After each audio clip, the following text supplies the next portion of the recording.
Iran के राष्ट्रपति की चेतावनी भी सामने आ चुकी है। पेजेश्किन ने कहा कि हम सरेंडर नहीं करेंगे। उन्होंने कहा ईरान ने झुकना नहीं सीखा है। तो ये बड़ा बयान उन्होंने दिया है। आपको बता दें कि ट्रंप के वार का एक तरीके से पलटवार किया गया है। ईरान के राष्ट्रपति द्वारा चेतावनी दी कि हम सरेंडर नहीं करें। इधर दक्षिणी लेबनान में चारों तरफ तबाही के ही निशान देखे जा रहे हैं, जहां लोग एक टूटे पुल से गुजरने को मजबूर हैं। स्थानीय लोग टूटे पुल के बावजूद मोटरसाइकिलों को लितानी नदी पार करा रहे हैं।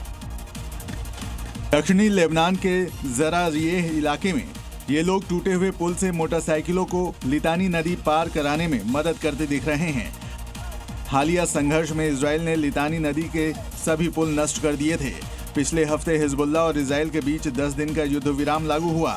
20 अप्रैल को इजरायली सेना के प्रवक्ता ने नागरिकों को चेतावनी दी कि वो लितानी नदी के दक्षिणी इलाके में न जाएं, क्योंकि सेना अभी भी तैनात है। एक और बड़ी खबर है। अमेरिकी अधिकारियों की तरफ से बड़ा दावा किया गया। ट्रंप अब और लड़ना नहीं चाहते। उन्होंने कहा लेकिन अगर उन्हें लगेगा कि लड़ना जरूरी है तो वो जरूर लड़ेंगे। तो अमेरिका ईरान तनाव पर इस बयान को भी बेहद अहम माना जा रहा है। कहा ट्रंप अब और नहीं लड़ना चाहते हैं, लेकिन अगर जरूरी लगा तो लड़ेंगे।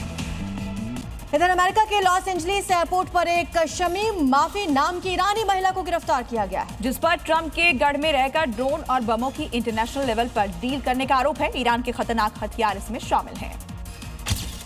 तस्वीरों में नजर आ रही शमीम माफी काफी ग्लैमरस है। अमेरिका में आलीशान जिंदगी जी रही थी, लग्जरी शौक रखती थी, लेकिन अब अमेरिका में सलाखों के पीछे पहुंच गई है, क्योंकि ये कोई मामूली लड़की नहीं है, बल्कि इंटरनेशनल लेवल की हथियार तस्कर है, जिसका नाम है शमीम माफी, जो ट्रंप की नाक के नीचे बड़ा खेल खेल रही थी। इसकी ओमान में एक रजिस्टर्ड कंपनी है, जिसके जरिए ईरान और सूडान के बीच करीब 580 करोड़ रुपए से ज्यादा का हथियारों का सौदा कराया। जहां 2023 से गृह युद्ध जारी है और ड्रोन जैसे हथियार युद्ध की दिशा बदलने में अहम भूमिका निभा रहे हैं। इस डील में ईरान के खतरनाक मोहाजेर 6 हथियारबंद ड्रोन और 55,000 बम फ्यूज शामिल थे। जिस क्लस्टर मिसाइल के सहारे ईरान ने इजरायल और अमेरिकी बेस पर भयंकर तबाही मचाई थी, वो मिसाइल अब उत्तर कोरिया के नेता किम जोंग उन को भी गया है। इसका उत्तर कोरिया ने सफल परीक्षण भी कर लिया है, जिसने दक्षिण कोरिया और जापान समेत कई देशों की टेंशन को बढ़ा दिया है। लेकिन रविवार को उत्तर कोरिया ने जैसे ही बैलिस्टिक मिसाइल का परीक्षण किया, उससे पूरी दुनिया दहशत में आ गई।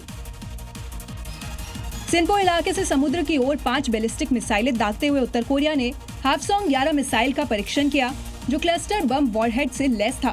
इस मिसाइल को 136 किलोमीटर दूर एक द्वीप पर बने टारगेट जोन की ओर दागा गया था, जिसे किम जोंग उन ने अपनी बेटी के साथ देखा। समुद्र में हुई मिसाइलों की ये हलचल न केवल दक्षिण कोरिया और जापान के लिए एक चेतावनी है, बल्कि दुनिया भर के रक्षा विशेषज्ञों को ये सोचने पर मजबूर कर रही है कि क्या किम जोंग किसी महायुद्ध के लिए बेताब है।